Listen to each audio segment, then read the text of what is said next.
Good morning, students.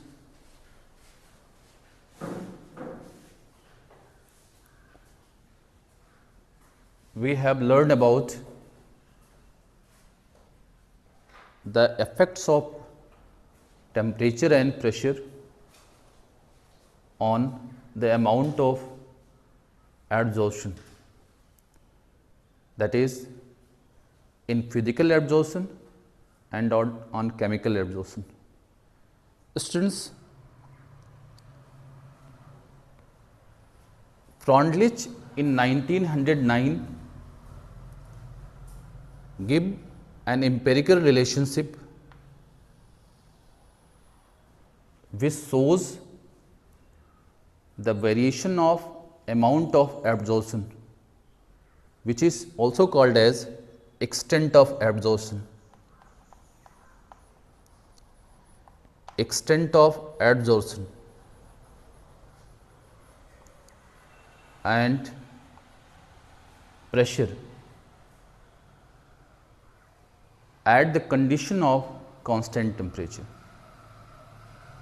Students, the empirical relation given by Freundlich for x upon m at different pressure and at the condition of constant temperature is called Freundlich isotherm. You are all familiar with the isotherm. Isotherm is a graph between the two variables at constant temperature. चूँकि ये जो यहाँ पर उन्होंने जो relationship दिया था, it is for constant temperature, it is at constant temperature, that is why it is called as the isotherm. This is Freundlich isotherm. Students, the Freundlich isotherm proposed by Freundlich can be written as x upon m is equal to k into p raised to the power 1 by n. Students, here x is the mass of absorbate. यहाँ पर absorbate बेटे gas है. m is the mass of absorbent. Absorbent एक solid है, लेकिन दोनों के masses हमने जो लिए हैं both are taken in gram. Students, if this is the mass of absorbate, this is the mass of absorbent, no doubt x upon m, which is also called as the extent of absorption, can be defined as the mass of absorbate in gram, which is absorbed over unit gram of absorbent. So, in case of absorption, amount is always expressed in terms of extent of absorption. So, x upon m, that shows the extent of absorption.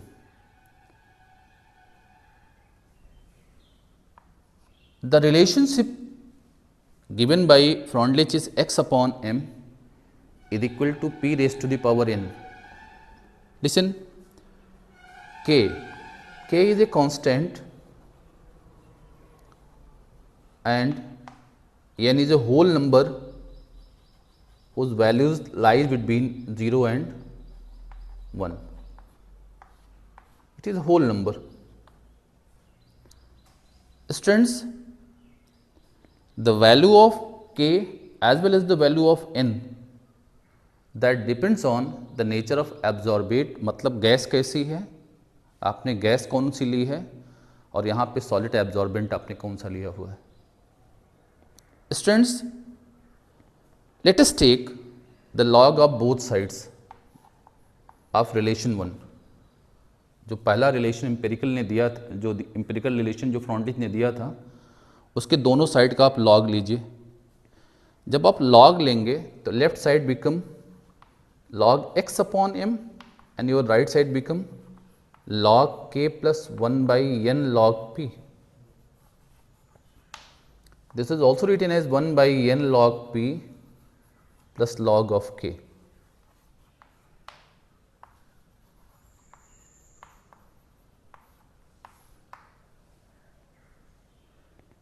Students, according to Freundlich कि x upon m के log का जो variation है log p के साथ linear होना चाहिए, और वो लीनियर वेरिएशन जो होगा उसकी जो लाइन होगी उसकी स्लोप की वैल्यू कितनी होगी 1 बाई एन, क्योंकि y is equal to m x plus c form का है, तो m कितना है 1 बाई एन, और जो वो होगा जो इंटरसेप्ट होगा that must be equal to log k. So students, if you plot log x by m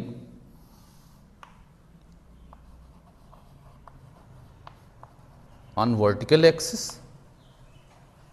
and log p on horizontal axis, we should have a line like this one here, where this is theta, the slope of line should be tan theta and should be equal to 1 by n, and this distance is intercept and it should be equal to log k. Students, by measuring the value of theta we can determine the value of n, and by measuring the value of log k we can determine the value of by measuring this intercept we can determine the value of k. Students, let us consider the validity of this relationship by observing the experimental result. Students, if you plot the graph of graph of x upon m versus p for a gas at different temperature, you obtain lines of this form here. You obtain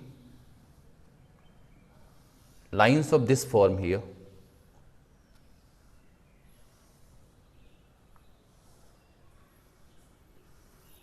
This is the temperature T1, this is T2, this is T3. Constant temperature of a T1 is less than T2 is less than T3 here. यहाँ पर बेटे P आपने plot किया, यहाँ पर x upon m plot किया. Students, the experimental result of variation of x upon m versus p for a given gas at different constant temperature T1, T2, T3 is in agreement with the result obtained from Freundlich isotherm. मतलब अगर हम लोग क्या करें, यहाँ पर x upon m की value निकालें यहाँ पर इसके थ्रू, और वहाँ पर बेटे आपने जो किया है वो अगर दोनों चीज़ों को हम लोग देखें तो एक दूसरे को दोनों चीज़ें सेटिस्फाई कर रही हैं. आपने किसी गैस के लिए बेटे क्या करो, इसका यूज करो इस तरीके से जैसे कह रहा हूँ, सब चीज़ें निकाल लो. वहाँ पर आपने क्या बेटे x ये k निकाल लो, n निकाल लो, और इसके थ्रू आप क्या करो, इसकी वैल्यू x अपॉन m की वैल्यू कैलकुलेट करो, तो उसको प्लॉट करो, और आप एक्सपेरिमेंटली क्या करो, x अपॉन m की वैल्यू को p के अगेंस्ट प्लॉट करो. तो आपको क्या दिखाई पड़ता है कि बेटे जब प्रेशर की वैल्यू कम होती है एट लो प्रेशर, तो देखो ये रीजन बेटे लीनियर है. When the pressure is low, you definitely say that कि at low pressure, at the region of low pressure, x upon m should be directly proportional to p. और ये जो बताता है बेटे वो यही ये भी बताता है, ये भी यही बताता है कि x अपॉन m का वेरिएशन p के साथ लीनियर होता है. But when you take moderate pressure, high pressure लोगे, और बेटे इसके आगे का जब प्रेशर आप लेते हो, सो इस केस का जो वेरिएशन है उसको आपका ये जो रिलेशन है उसको सेटिस्फैक्टरीली इसको वो एक्सप्लेन नहीं कर पाता है। ये बात साफ पता लगती है कि जो फ्रॉन्डलिच आइसोथर्म है, this can be use to explain the variation of x upon m versus p only at low pressure, but it is not valid at high pressure. Students, but from this graph we can make the generalization about the variation of x upon m versus p. Students, let us categorize the different cases of Freundlich isotherm on the basis of this observation that at low pressure, बेटे low pressure पर क्या दिखाई पड़ रहा है कि x upon m वो p के साथ लिनियरली बेटे वेरी कर रहा है। अगर लिनियरली वेरी करना होगा तो पक्का है यहाँ पर आप कहोगे कि दैट 1 अपॉन n की वैल्यू कितनी होनी चाहिए, that should be 1, that should be 1। So if we take here at low pressure 1 by n is equal to 1. If 1 by n is equal to 1, definitely x upon m should be बेटे k into p, और कह सकते हैं x upon m should be directly proportional to p.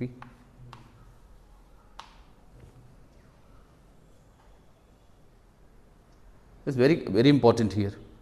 बेटे इधर क्या बताता है कि एट हायर प्रेशर का कोई इफेक्ट हो ही नहीं रहा है, तो वैल्यू कांस्टेंट बनी हुई है। देखो ये पैरेलल हो गई इसके, मतलब whatever the pressure you apply over the gas, the x upon m value doesn't change. तो इस बात को अगर करना हो तो आप कहेंगे एट हाई प्रेशर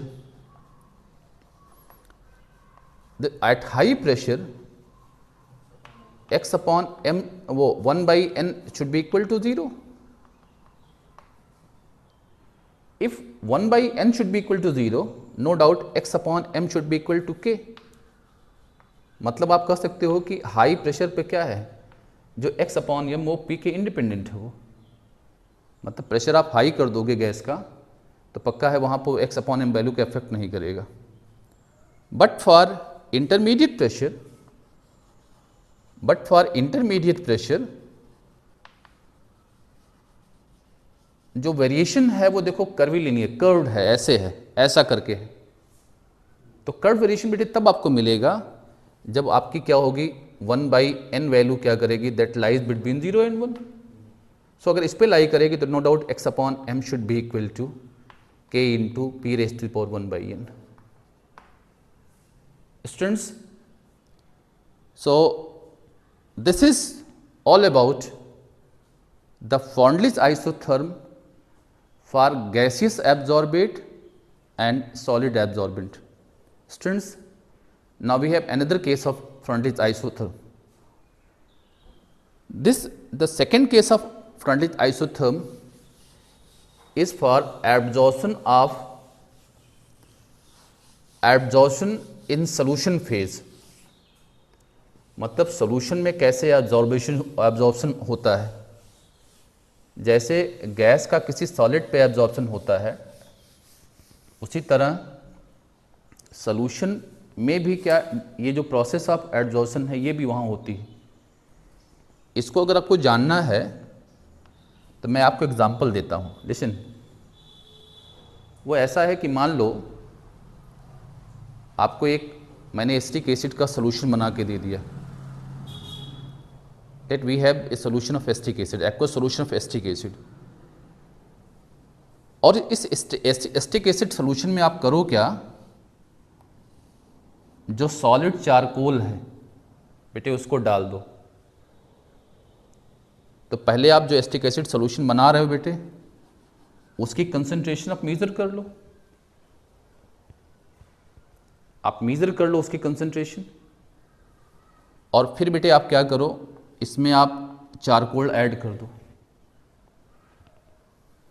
तो जब चारकोल ऐड करोगे तो पक्की बात दिखाई ये पड़ती है कि आपके सॉल्यूशन में जो एसिटिक एसिड की कंसंट्रेशन कम हो जाती है। कम होना सीधा बताता है कि कम इसलिए हुई क्योंकि कुछ जो एसिटिक एसिड है वो चारकोल के ऊपर एब्जॉर्ब कर गई है। स्टूडेंट्स, अगर आपको पता हो कि इनिशियल कंसंट्रेशन कितनी थी और एब्जॉर्प्शन के बाद कितनी यहाँ पर हुई है, कितनी कंसंट्रेशन वहाँ पे बची है, इसको जान करके क्या, और आप ये जान लीजिए कि कितना चारकोल आपने ऐड किया है, तो बेटे ये इन्फॉर्मेशन से आप x/m की वैल्यू निकाल सकते हो। सुनो कैसे करोगे। Initial concentration of acetic acid ले लो, जब एब्जॉर्प्शन कंप्लीट हो गया उसके बाद क्या करो, कंसंट्रेशन को मेजर कर लो, दोनों कंसंट्रेशन का डिफरेंस निकालोगे, x की वैल्यू आ जाएगी। और फिर क्या, कितना मास हमने ऐड किया बेटे चारकोल का, वो तो निकाल ऑलरेडी हमको पता ही है, x/m की वैल्यू निकाल सकते हैं। तो पहले तो ये जानो, जो डिक्रीज इन कंसंट्रेशन है वो बताती है कि लाइक गैस जो सॉल्यूशन के जो सल्यूट होते हैं वो भी सॉलिड एब्जॉर्बेंट पे एब्जॉर्ब कर जाते हैं, एस। लाइकवाइज बेटे एक चीज़ और, एक दूसरा एग्जांपल भी आपको देता हूं कि मान लो एक आपको, आप इसको पढ़ोगे आगे कि मैग्नीशियम की जो क्वालिटेटिव एनालिसिस होती है उसमें मैग्नीशियम को हम लोग आइडेंटिफाई करते हैं। इस आइडेंटिफिकेशन में हम लोग करते क्या हैं, मैग्नीशियम को बेटे मैग्नीशियम हाइड्रोक्साइड के फॉर्म में प्रेसिपिटेट कराते हैं with the help of a reagent which is known as magnesium. ठीक से समझिए, मैग्नीशियम का जो क्वालिटेटिव हम लोग एनालिसिस करते हैं उसमें इसकी यूज, इस रिएजेंट का यूज करके जो मैग्नीशियम होती है बेटे उसको इस फॉर्म में प्रेसिपिटेट कराते हैं। इसके प्रेसिपिटेट का कलर जानते हो कैसा होता है, लाइट पिंक कलर का होता है। लेकिन जब आप प्रेसिपिटेट बेटे इसकी हेल्प से कराते हो तो इसका कलर बेटे ऐसे ना हो करके इसका कलर जो दिखाई पड़ता बेटे वो आपको ब्लू कलर दिखाई पड़ता। पता है इसका जो, ये जो हमने रिएजेंट यूज किया बेटा इसका कलर ब्लू होता है, इस प्रेसिपिटेट का कलर ब्लू है नहीं। इसका ब्लू होना बताता है कि जो मैग्नीशियम हाइड्रोक्साइड का जो प्रेसिपिटेट इसके सरफेस बेटे क्या एब्जॉर्ब कर गया, मैग्नीशियम एब्जॉर्ब कर गया। These two examples are the clear evidences about the adsorption in solution phase. Both shows that कि solution में सल्यूट क्या करता है बेटे, किसी सॉलिड एब्जॉर्बेंट पे एब्जॉर्ब कर जाता है। आप क्या करो, कोई केस ले लो, मैं जो तरीका आपको बता रहा हूं इसमें x/m की वैल्यू निकालो, जो तरीका अभी सजेस्ट किया आपको। बेटे डिफरेंट सोल्यूशन ले लो डिफरेंट कंसंट्रेशन के, और सब में क्या करो, इक्वल मास बेटे वो चारकोल का ऐड करके x की वैल्यू निकालो, सो x/m की वैल्यू निकालो। यू ऑब्जर्व दैट बेटे in case of absorption in solution phase x/m is directly proportional to concentration of acetic acid in the solution. So students, ये जो ऑब्जर्वेशन है इसकी बेसिस पर हम लोग इस कंक्लूजन पे पहुंचते हैं कि हम जो है, जैसे गैस के केस में, गैसियस एब्जॉर्प्शन के केस में हमने फ्रॉन्डलिच का यूज किया था, तो फ्रॉन्डलिच का जो यूज है हम लोग सॉल्यूशन फेज में जो एब्जॉर्प्शन बेटा उसके केस में भी अप्लाई कर सकते हैं। बेटे जो फ्रॉन्डलिच का जो रिलेशनशिप है x/m का, वो इस केस में वैलिड है। खाली करना क्या पड़ेगा कि उस रिलेशन में आपको करना पड़ेगा, जो P लिखा है आपने उसको C से रिप्लेस कर देना पड़ेगा। स्टूडेंट्स, अगर आप क्या करो, उस रिलेशन में P को अगर आप बेटे वहां से C से रिप्लेस कर दो तो आपके पास रिलेशन क्या मिल जाएगा, K इंटू बेटे C⁻1/n मिल जाएगा। फिर बात वही कहोगे कि यहां क्या होगा, जो K है, n है, ये सारे कांस्टेंट्स हैं बेटे, और जिसकी वैल्यू क्या करती है, एब्जॉर्बेट और एब्जॉर्बेंट की नेचर पे डिपेंड करती है। ठीक से सुनिए, and it also depends on the concentration of solution. Students, and it also depends on that is बेटे कंसंट्रेशन ऑफ द सॉल्यूशन। तो इम्पॉर्टेंट वन कि जो ये एक्स अपॉन एम इस केस में जो होगा that should be dependent on temperature first, dependent on concentration second, dependent on the nature of that is absorbent and absorbent. Students आप क्या करो, डिफरेंट कंसंट्रेशन पर आप एक्स अपॉन एम की वैल्यू निकालो और उसकी कंसंट्रेशन को यहाँ पुट करो, तो डेफिनेटली वो ऑब्जर्व हियर कि this relationship hold good for absorption in solution. So from this we can conclude here कि जो the relationship proposed by Freundlich is valid in case of gaseous absorbate and solid absorbent as well as the absorption in solution in which the absorbate is solute and absorbent is a solid substance here. So students, these two relationship, that is one is x upon m is equal to k into p raised to power 1. This is called Freundlich isotherm for gaseous absorption, whereas the relationship x upon m is equal to k into c raised to power 1 by n. It is valid for absorption in solution phase. Students, it is clear from this relationship that if you take here log of both sides, again you obtain log x upon m is equal to log 1 by n log c plus log k.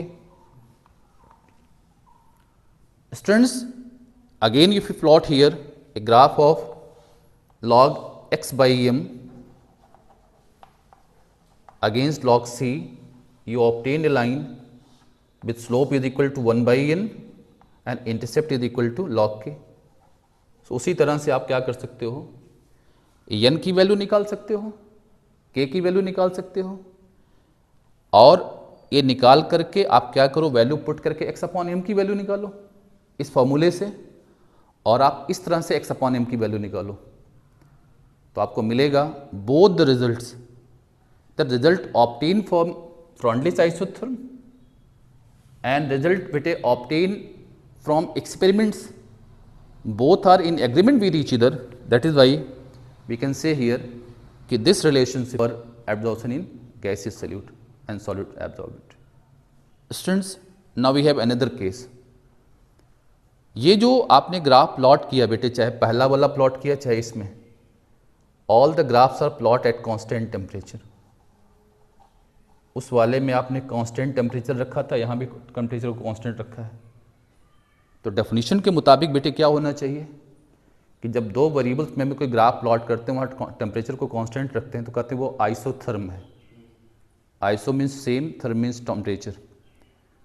So definitely आप कह सकते हो कि ये जो graph हमने यहाँ draw किया है और पहले वाले में जो ग्राफ हमने ड्रॉ किया है, दोनों को हम लोग कह सकते हैं it is the graph corresponding to Freundlich relationship, empirical relationship. Since these graphs are at constant temperature, so these two are called as the Freundlich isotherm here. After that, let us consider another important graph. Students, उस graph को आप iso बार बोलते हो। बार का मतलब होता है pressure से।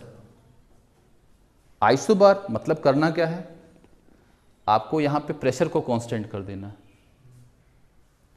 प्रेशर को कांस्टेंट करके आपको क्या करना है, टेम्परेचर को रेज करना है। स्टूडेंट्स, हमने आपको बता रखा है इसके बारे में कि प्रेशर की टेम्परेचर का क्या इम्पैक्ट होता है एब्जॉर्प्शन पर। तो स्टूडेंट्स, हमने बताया था आपसे कि चूँकि फिजिकल एब्जॉर्प्शन के केस में प्रोसेस बेटे यूनिफॉर्मली जो एब्जॉर्प्शन के फिनोमेनन है, वो उस केस में अगर आप टेम्परेचर बढ़ाते हो तो x अपॉन m की वैल्यू डिक्रीज करती है। क्यों? क्योंकि प्रोसेस इज एक्सोथर्मिक। बट बेटे यही बात अगर हम लोग क्या करें, केमी एब्जॉर्प्शन के केस में यूज करें तो बेटे ग्राफ दोनों अलग अलग मिलता है। Let us consider one by one. Let us first बेटे ड्रॉ द आइसोबार। तो आइसोबार का मतलब समझ लीजिएगा कि आपको क्या करना है, x/m वर्सेस t का टेम्परेचर ग्राफ प्लॉट करना है। किस कंडीशन पर? कांस्टेंट p की कंडीशन पर।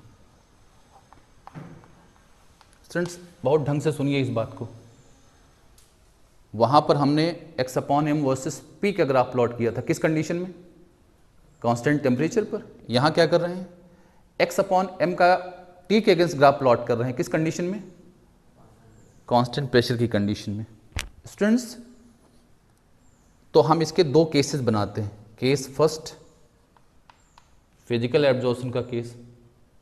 वो दोनों केस बेटे जो थे, हमने अभी जो इसके पहले बात करी है, Freundlich isotherm is valid for physical absorption. तो आप चाहे गैसियस फेज की बात करो बेटा, वो भी फिजिकल एब्जॉर्प्शन का केस था, एग्जाम्पल था, चाहे सोल्यूशन में किया वो भी फिजिकल का था। लेकिन जब आइसोबार की बात करोगे बेटा, इसके दो केसेस बना लोगे, फर्स्ट फॉर फिजिकल एब्जॉर्प्शन और फिजिजॉर्प्शन। स्टूडेंट्स आप जानते हो कि फिजिकल एब्जॉर्प्शन जो होता है एक एक्सोथर्मिक चेंज है। अगर हम मैथमेटिक्स सेंस में बात कहेंगे स्ट्रिक्टली एक्सोथर्मिक है। मतलब शुरू से लेकर के अंत तक बेटे, जब तक वो प्रोसेस होती रहती है, जब तक कि बेटे कंप्लीट होती है, वो प्रोसेस बेटे स्ट्रिक्टली वो एक्सोथर्मिक है। और स्ट्रिक्टली एक्सोथर्मिक थी तो आपने कहा था कि अगर एक्सोथर्मिक होगी तो ली चैटलियर का प्रिंसिपल अप्लाई करेंगे तो क्या होगा, उसके हिसाब से जब टेम्परेचर बढ़ाया जाए तो इक्विलिब्रियम बैकवर्ड शिफ्ट हो जाएगा, मतलब x/m की वैल्यू डिक्रीज करनी चाहिए। बट बेटे अगर इस डिक्रीज के ट्रेंड को देखा जाए तो इसको देखने के लिए बेटे आप क्या करो, ड्रॉ करो, इस पर x/m को प्लॉट करो और इस पर t को प्लॉट करो, तो आपको जो ग्राफ मिलेगा बेटे फिजिकल एब्जॉर्प्शन का कुछ ऐसा मिलेगा। चूंकि ये जो है x/m वर्सेस t का ग्राफ है, किस कंडीशन बेटे? कांस्टेंट p की कंडीशन में। तो इसीलिए बेटे इस ग्राफ को आप कहेंगे ये क्या है, आइसोबार है। किसके लिए बेटे? फिजिकल एब्जॉर्प्शन के लिए। स्टूडेंट्स लाइकवाइज इसका केस आप सेकंड कर सकते हो फॉर केमीजॉर्प्शन। केमीजॉर्प्शन केमीजॉर्प्शन के लिए करो बेटे तो आपको बताऊं इसमें थोड़ा सा गड़बड़ है, और ये गड़बड़ ना इसको हम लोग यूज कर सकते हैं पॉइंट ऑफ डिस्टिंक्शन के तौर पे। जब आप डिस्टिंक्शन का पॉइंट बनाते हो फिजिकल केमिकल का, तो पॉइंट ऑफ डिस्टिंक्शन यूज कर सकते हो इसका। जैसे वहाँ क्या ग्राफ मिलेगा बेटे, वो ग्राफ जो मिलता है आपको, देखो ऐसे ग्राफ मिलता है। अगर आप देखिए केमीजॉर्प्शन के केस में, इसको x/m को यहाँ प्लॉट करो बेटे, t को यहाँ प्लॉट करो, तो देखो ग्राफ बेटे ऐसे होता है। फिर ग्राफ आपको ऐसे मिलता है। क्या बताता है कि इनिशियली बेटे जो है आइसोबार के केस में जब आप टेम्परेचर के साथ देखते हो तो पहले क्या होता है, बढ़ता है, इसके बाद घटता है बेटे, जो बताता है कि ये जो प्रोसेस ऑफ केमीजॉर्प्शन है वो स्ट्रिक्टली एक्सोथर्मिक नहीं है। बेटे स्ट्रिक्टली एक्सोथर्मिक इसलिए नहीं है क्योंकि आप जानते हो बेटे केमिकल रिएक्शंस होती हैं, उनको जब वो होती हैं, जब वो प्रोसीड करती हैं, तो उनको एक सर्टेन अमाउंट की बेटे एक्टिवेशन एनर्जी चाहिए होती है। स्टूडेंट्स लाइक केमिकल रिएक्शन, जो फेनोमेनन ऑफ केमीजॉर्प्शन है, फर्स्ट इट यूजेस द बेटे ना temperature in order to provide activation energy to the change here। तो मतलब क्या बेटे, जब तक एक्टिवेटेड कॉम्प्लेक्स बनेगा तब तक तो उसको एनर्जी चाहिए होगी। मतलब प्रोसेस कैसी होगी, इंडोथर्मिक होगी। ठीक से सुनो बेटे, अगर इसको पहले क्या करना होगा, फर्स्ट ऑफ ऑल बेटे reaction has to form activated complex. In order to form the activated complex the system had to absorb the certain amount of energy। Which it receive from the temperature. तो पहले क्या बेटे, इसने temperature से क्या किया, energy ली करके बेटे एक्टिवेटेड कॉम्प्लेक्स बनाया। तो इसका मतलब ये इतने यहाँ से यहाँ तक का चेंज क्या है, रिएक्टेंट जो एक्टिवेटेड कॉम्प्लेक्स बना रहा है यहाँ तक का जो चेंज है वो इंडोथर्मिक है। अगर इंडोथर्मिक होगा तो ली चैटल प्रिंसिपल आप अप्लाई करोगे तो पक्की बात क्या कहोगे कि इसमें फॉरवर्ड में शिफ्ट हो जाना चाहिए इतनी दूर तक। अगर फॉरवर्ड में शिफ्ट हो जाएगा तो पक्का x/m की वैल्यू बेटे क्या करना, टेम्परेचर के साथ रेज करना चाहिए। तो अप टू दिस टेम्परेचर बेटे यहाँ तक वो क्या होगा, x/m की वैल्यू इंक्रीज करेगी। लेकिन जब एक्टिवेटेड कॉम्प्लेक्स बन जाता है बेटे, उसके बाद क्या होता है, वो ब्रेक डाउन उसका होता है। तो बेटे इसके बाद जो है वो प्रोसेस एक्सोथर्मिक हो जाती है। और एक्सोथर्मिक जब प्रोसेस हो जाएगी तो पक्का बेटे वहाँ पे क्या एनर्जी रिलीज होगी, एनर्जी रिलीज होगी तो जब आप टेम्परेचर आप बढ़ाओगे तो इक्विलिब्रियम बैकवर्ड शिफ्ट हो जाएगा। सो दैट इज़ वाई बेटे आप कहोगे कि in case of chemical absorption x/m value first increases up to certain beta temperature and thereafter it decreases to 0 here. So this difference in beta behavior of isobar in case of physical and chemical adsorption can be used for as the point of distinction here. Students, thereafter we have to take the different application of absorption. We have to take the different cases of absorption. Students, you have to explain all the application of absorption, whether it is chemical absorption or physical absorption, and write your response in the comment box. Thank you.